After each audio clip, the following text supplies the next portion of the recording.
Shalom, shalom, bien-aimés dans le Seigneur, que la paix de Dieu qui surpasse toute intelligence soit notre partage. Nous bénissons le Seigneur pour ce jour particulier, ce jour du Paraclet. Et je suis particulièrement heureux de me retrouver avec vous aujourd'hui dans le cadre du Paraclet, notre temps d'édification, notre temps d'encouragement dans la foi, pour nous fortifier et pour nous redonner encore du tonus dans notre relation avec le Seigneur. Alors nous sommes dans une semaine un peu spéciale parce que c'est une semaine de jeûne et prière pour les ministères Flot d'eau vive et le thème de cette semaine est « Marcher par la foi ». Et donc, tout au long de cette semaine, nous aborderons différents aspects de ce point, de marcher par la foi. Nous développerons différents sous-thèmes dans nos moments de prière, spécifiquement dans nos moments de prière. Et plusieurs versets nous ont été donnés. Je vais les citer pour que vous puissiez les retenir au cas où vous ne les aurez pas. Alors, nous avons donné comme référence 1 Jean chapitre 5, versets 3 à 4, qui nous rappelle que tout ce qui est né de Dieu triomphe du monde. Et la victoire qui triomphe du monde, c'est notre foi.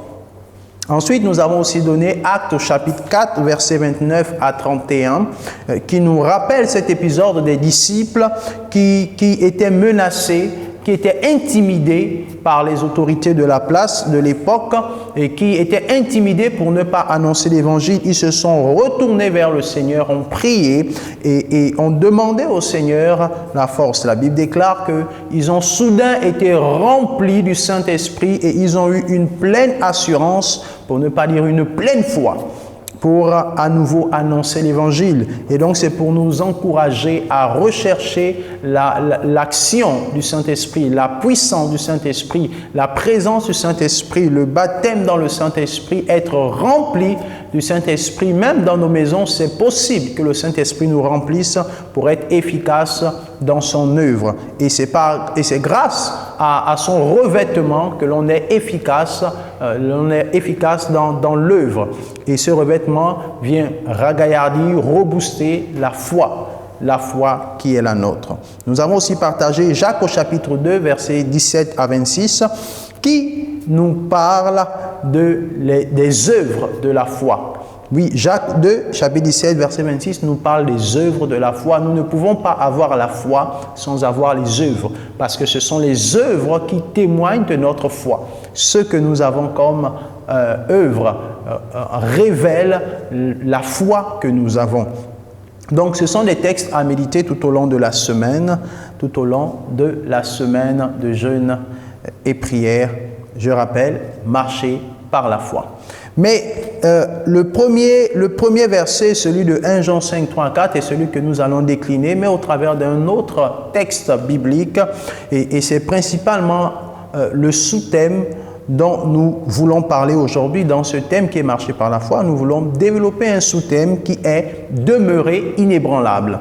Et demeurer inébranlable nous renvoie à ce texte en réalité qui nous dit que tout ce qui est né de Dieu triomphe du monde. Si on triomphe, c'est pour demeurer inébranlable. Mais nous voulons le décliner cette fois-ci avec un autre texte biblique qui se trouve dans 1 Pierre, chapitre 5, versets 7 à 11. Alors je vous invite à ouvrir vos Bibles et de faire cette lecture avec moi.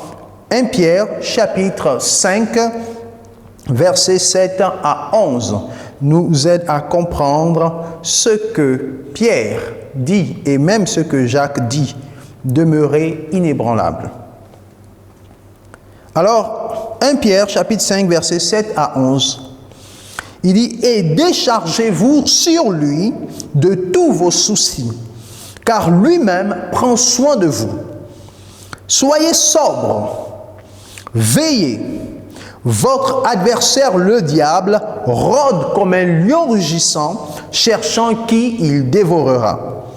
Résistez-lui avec une foi ferme, sachant que les mêmes souffrances sont imposées à vos frères dans le monde. » Verset 10. « Le Dieu de toute grâce, qui vous a appelé en Jésus-Christ à sa gloire éternelle, après que vous aurez souffert un peu de temps, vous perfectionnera lui-même, vous affermira, vous fortifiera, vous rendra inébranlable.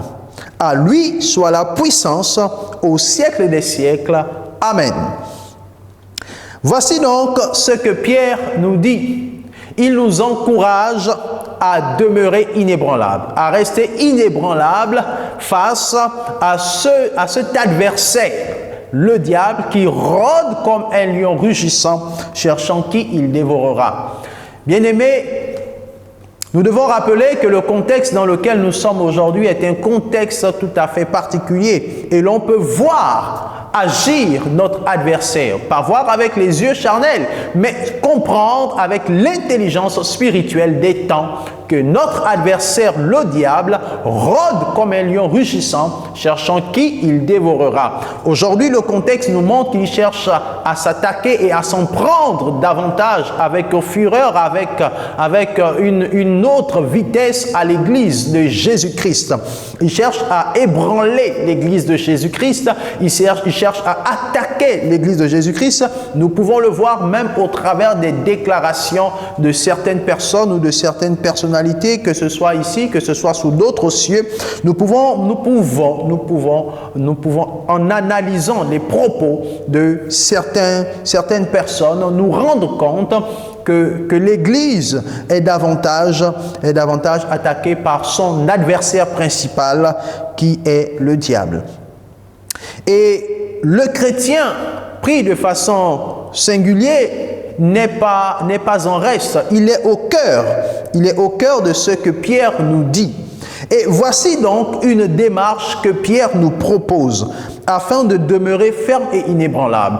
Il nous dit, Pierre, que c'est Dieu lui-même, notamment au verset 10, il nous dit que c'est Dieu lui-même qui nous affermira, qui nous fortifiera, qui nous perfectionnera et qui nous rendra inébranlables. Mais il nous propose une démarche dans ce texte. Premièrement, il nous dit au verset 7, « Et déchargez-vous sur lui ». Nous pouvons même remonter le texte à partir du verset 6. Si ça peut vous aider, si ça peut nous aider, nous pouvons remonter à partir du verset 6. Il nous dit, « Humiliez-vous donc sous la puissante main de Dieu, afin qu'il vous élève au temps convenable. » Ensuite, au verset 7, il dit, « Et déchargez-vous sur lui de tous vos soucis, car lui-même prend soin de vous. » C'est donc une première chose que Pierre nous demande après ce qu'il dit dans le verset 6, notamment de nous humilier sous la puissante main de Dieu, c'est d'apprendre à nous décharger sur Dieu de nos soucis. Ne pas faire de nos soucis notre fardeau et un sac de gros poids que nous devons porter nous-mêmes à tout prix. Apprendre à déposer au pied de la croix au travers de notre façon de nous humilier devant le Seigneur. Que ce soit par la prière, certainement, et surtout par la prière, par les supplications, nous devons apprendre à déposer nos fardeaux, nos soucis au pied du Seigneur. À faire confiance à Dieu, sachant que Dieu prend soin de nous. Certainement, Dieu peut nous donner, Dieu peut agir et nous donner des solutions au travers des hommes. Mais notre regard doit être fixé sur Dieu, sachant que c'est lui qui prend soin. Quand bien même le secours peut venir d'un homme, nous devons avoir à l'esprit que c'est Dieu qui est derrière cet homme ou cette personne qui agit et non pas mettre notre confiance en l'homme. Toujours avoir à l'esprit que c'est Dieu qui prend soin de nous. Quand bien même on peut avoir une aide qui vient de nulle part, on peut avoir une aide qui vient de quelqu'un de très proche, on peut avoir le soutien d'un médecin, on peut avoir le soutien d'un collègue de travail, on peut avoir le soutien d'un employeur, on peut avoir le soutien d'un membre de notre famille. Nous devons toujours avoir à l'esprit que c'est Dieu qui prend soin. Ainsi, dans nos temps de supplication, de prière, nous parlons à Dieu et nous déposons nos soucis au pied de la croix. Donc, la première chose, en dehors de ce qui est dit plus haut, notamment d'apprendre à nous humilier devant le Seigneur, c'est de décharger nos soucis, de décharger nos fardeaux. Sinon, ces soucis vont devenir comme une épine qui va étouffer la graine, étouffer la foi que Dieu a semée en nous. Et cette foi ne grandira pas. Il ne faut pas que les soucis étouffent notre foi. Voici donc ce que Jacques nous dit. Deuxièmement, il nous dit, soyez sobres et veillez. Car votre adversaire, le diable, rôde comme un lion rugissant, cherchant qui dévorer. Satan rôde en permanence. Le diable rôde en permanence. Et il n'attend que les moments de faiblesse pour agir et pour frapper. Il n'attend que les moments d'assoupissement. Il n'attend que les moments de recul pour pouvoir prendre et gagner du terrain. Il n'attend que les moments de stagnation pour pouvoir forcer le passage et s'imposer. Et donc, l'apôtre Pierre nous demande de rester sobre et de veiller. Rester sobre, c'est savoir être modéré. Être modéré dans ce que nous faisons. Être modéré même dans l'usage de la parole. Être modéré dans les actions. Être modéré dans ce que nous faisons, de façon à ce que nous puissions agir avec simplicité de cœur. De façon à ce que nous puissions agir sans complexe, agir tout en étant responsable, tout en étant simple. Et donc la sobriété nous emmène dans un état de modération. Un état qui nous emmène à rester éveillés et donc à ne pas nous laisser charger, ne pas nous laisser distraire par tout ce qu'il y a autour de nous, ne pas nous laisser distraire par la nourriture, ne pas nous laisser distraire par les plaisirs de la chair, ne pas nous laisser distraire par tout ce qui pourrait nous empêcher d'être attentifs à la voix du Saint-Esprit. Et donc, il nous demande de savoir être modéré, de savoir être sobre, de savoir être simple et disposé à être en communion, en intimité avec le Seigneur et de veiller dans la prière.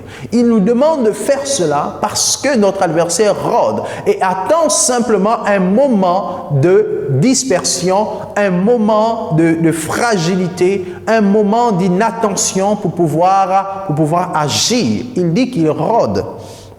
Et donc, à nous d'appliquer ces principes que l'apôtre Pierre nous donne et de prier pour ces principes-là. Troisièmement, il nous demande de résister. Il nous dit, résistez lui avec une foi ferme. Bien-aimés, si nous voulons demeurer inébranlables dans le Seigneur, il nous faut résister à l'ennemi de nos âmes. Il nous faut résister au diable avec une foi ferme, sachant que nous ne sommes pas les seuls à passer par des moments difficiles. Cette pensée doit nous consoler, nous apprend l'apôtre Pierre. Nous devons savoir que nous ne sommes pas les seuls. Il y a des milliers et des millions d'enfants de Dieu partout dans le monde qui subissent des persécutions, qui traversent des difficultés, qui subissent des outrages, qui subissent des humiliations, qui sont calomniés, mais qui persévèrent pourtant. Par conséquent, il nous dit d'avoir cette pensée que nous ne sommes pas seuls. Et si nous savons que nous ne sommes pas seuls et que d'autres aussi ont traversé ces moments difficiles et ont été toujours vainqueurs, alors nous aussi, nous devons avoir à l'esprit que nous serons vainqueurs. Mais tout dépend de notre attitude. Il nous demande de résister. Résister, lui, avec une foi ferme. Résister lorsque une pensée négative nous vient à l'esprit. Résister à une tentation qui se présente devant nous. Résister à un plaisir qui peut nous éloigner, nous écarter de Dieu. Résister lorsque la chair, lorsque le corps nous dit de ne pas nous lever pour prier, de ne pas nous lever pour aller à l'église. De résister, car souvent, ce diable qui rôde comme un lion rugissant nous attaque par la pensée. Alors nous devons commencer par résister dans notre pensée. Nous devons commencer par résister dans notre pensée à tout ce qui vient dans notre esprit et qui n'est pas conforme à ce que dit la parole de Dieu, à ce qui n'est pas conforme à ce que disent les Écritures. Nous devons lui résister. Lui résister aussi dans les actions, lui résister dans notre comportement, dans notre attitude lorsque nous sommes confrontés à des situations qui veulent nous emmener à renier Dieu ou alors des situations qui veulent nous emmener dans le désarroi. Bien-aimés, nous devons garder notre pleine confiance en Dieu. Résister à l'ennemi, c'est garder sa pleine confiance en Dieu. Pourquoi? Parce qu'il cherche à tout prix à ébranler notre foi. C'est cela l'objectif recherché par l'adversaire. C'est ébranler notre foi. Quel que soit le type de tribulation ou de difficulté, le type d'épreuve, que ce soit une épreuve de maladie, que ce soit une épreuve de difficulté sur le plan financier, ou quel que soit le type d'épreuve, l'objectif visé par l'ennemi de nos âmes, c'est d'ébranler notre foi et de nous enlever la foi, la confiance que nous avons placée en Dieu. Bien-aimés, quelle que soit la situation, que notre confiance en Dieu soit intacte. Ainsi, nous résisterons à l'ennemi et notamment aux pensées que l'ennemi insuffle. Enfin, le verset 10 nous dit que le Dieu de toute grâce, qui vous a appelé en Jésus-Christ à sa gloire éternelle après que vous aurez souffert un peu de temps. Ça veut dire que quelque part, Dieu nous laisse, Dieu est avec nous, mais il nous regarde. Nous sommes des enfants qui avons grandi, nous sommes devenus des fils, et donc nous devons apprendre quelquefois à nous défendre. Bien que Dieu est là, Dieu nous observe et il voit comment nous défendons. Alors, un peu de temps, il dit, après que nous aurons souffert un peu de temps, lui-même viendra nous perfectionner, lui-même viendra nous affermir, lui-même viendra nous rendre inébranlables. Alors c'est Dieu qui fera cette œuvre en nous. Nous devons donc faire confiance au Seigneur. Je rappelle, 1, Pierre nous demande de nous décharger de nos soucis. 2, il nous demande de rester sobre et de veiller dans la prière. 3, il nous demande de résister au diable avec une foi ferme. Et 4, nous devons rester inébranlables par la grâce de Dieu, parce que c'est Dieu qui nous rend inébranlables. Terminons avec 1 Corinthiens chapitre 15, verset 58. Allons-y ensemble dans 1 Corinthiens chapitre 15, verset 58. L'apôtre Paul nous exhorte, toujours dans ce sous-thème de demeurer inébranlable. Alors 1 Corinthiens chapitre 15, verset 58, il nous dit comment nous devons faire pour demeurer inébranlable. Pierre nous a donné quelques astuces. L'apôtre Paul aussi nous donne une clé importante. Alors il dit au verset 58 de 1 Corinthiens 15, « Ainsi, mes frères bien-aimés, soyez fermes, inébranlables, travaillant de mieux en mieux. » Ah, il dit quelque chose d'important. « Soyez fermes, inébranlables, travaillant de mieux en mieux. » Ou en travaillant de mieux en mieux. À l'œuvre du Seigneur, sachant que votre travail ne sera pas vain dans le Seigneur. Alors, c'est une clé importante. Pour pouvoir demeurer ferme, il faut continuer à travailler. C'est aussi simple que ça. Continuez à travailler pour le Seigneur et vous demeurerez ferme.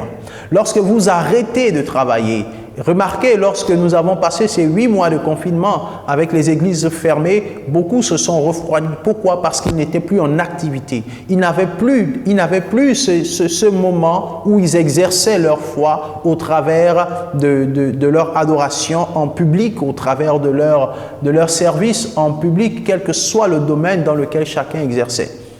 Et donc, le fait de ne pas exercer, c'est comme un muscle. Vous savez, lorsque vous faites suffisamment d'exercices pour pouvoir, on va dire ça comment, arrondir vos muscles dans le cadre du sport, lorsque vous soulevez des poids, etc., vos muscles prennent du volume à cause de l'exercice que vous faites souvent. Mais lorsque vous laissez tomber complètement, vous allez remarquer que vos muscles vont s'atrophier au fur et à mesure. De la même façon, lorsque vous faites du sport, vous vous sentez fort, vous vous sentez ragaillardi, vous vous sentez en pleine forme. Et lorsque vous laissez tomber le sport de façon brutale, vous sentez comment vous perdez en énergie, vous perdez en force. Donc, de la même façon, d'une manière de rester ferme, de demeurer inébranlable, c'est de continuer à servir le Seigneur, de ne pas vous relâcher dans votre travail. Même si l'église se ferme, vous devez continuer à faire ce pourquoi le Seigneur vous a appelé à lui. Vous devez continuer à travailler de façon à ce que le royaume de Dieu continue à se développer. Parce que rien, ni personne ne peut empêcher l'avancement du royaume de Dieu. Quand bien même les puissances des ténèbres pourraient se lever de n'importe quelle façon que ce soit, Christ ne sera jamais vaincu parce qu'il a dit, je bâtirai mon église et les portes du séjour des morts ne prévaudront point contre elle. Alors continuons à travailler pour le Seigneur et Christ nous affermira et nous rendra lui-même inébranlables. Voici donc une autre clé que l'apôtre Paul nous donne. Que le Seigneur nous bénisse. Je nous invite à prier à présent et à méditer davantage sur ces quelques réflexions pour pouvoir approfondir notre intimité, notre communion avec le Seigneur et surtout à rechercher la stabilité dans la foi, à demeurer inébranlable. L'ennemi cherche par tous les moyens à ébranler notre foi. C'est son objectif. Nous ne devons pas permettre cela. Nous devons rester en prière. Nous devons apprendre à nous décharger des soucis pour que les soucis n'étouffent pas notre foi. Nous devons apprendre à rester sobre, à veiller dans la prière. Nous devons résister à tout ce qui se présente à nous comme épreuve ou autre circonstance. Et nous devons rester inébranlables par la grâce de Dieu. Nous devons enfin travailler et continuer à travailler pour le Seigneur.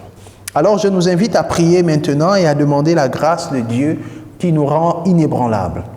C'est le Seigneur lui-même qui nous affermit, c'est lui-même qui nous fortifie, c'est lui-même qui nous rend inébranlables. Alors prions ensemble maintenant et parlez, proclamez que vos paroles puissent avoir un impact dans le monde spirituel, dans le monde invisible et manifester encore la grâce de Dieu, manifester la faveur de Dieu. Cette faveur, cette grâce qui est disponible, mais que par vos paroles, vous puissiez emmener à l'existence ce qui est dans l'invisible.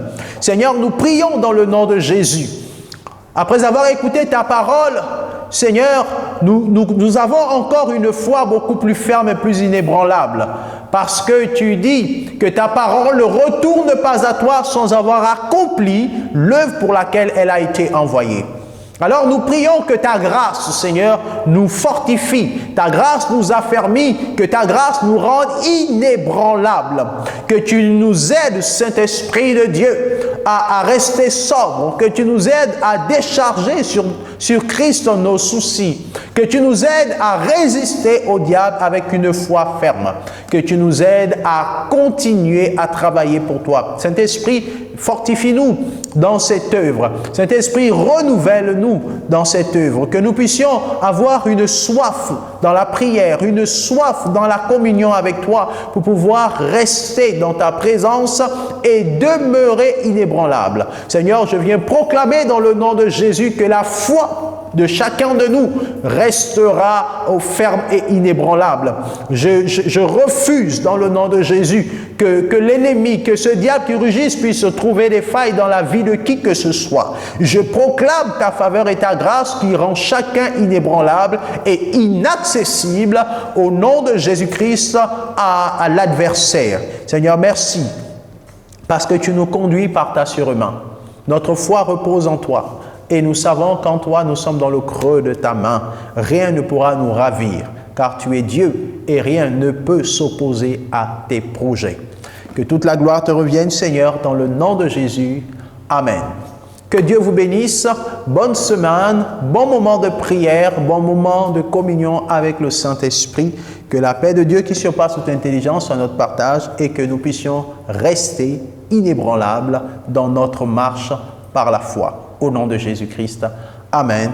À très bientôt dans un prochain numéro du Paraclet. Personne comme toi, Jésus. Personne n'est comme toi, Jésus. Personne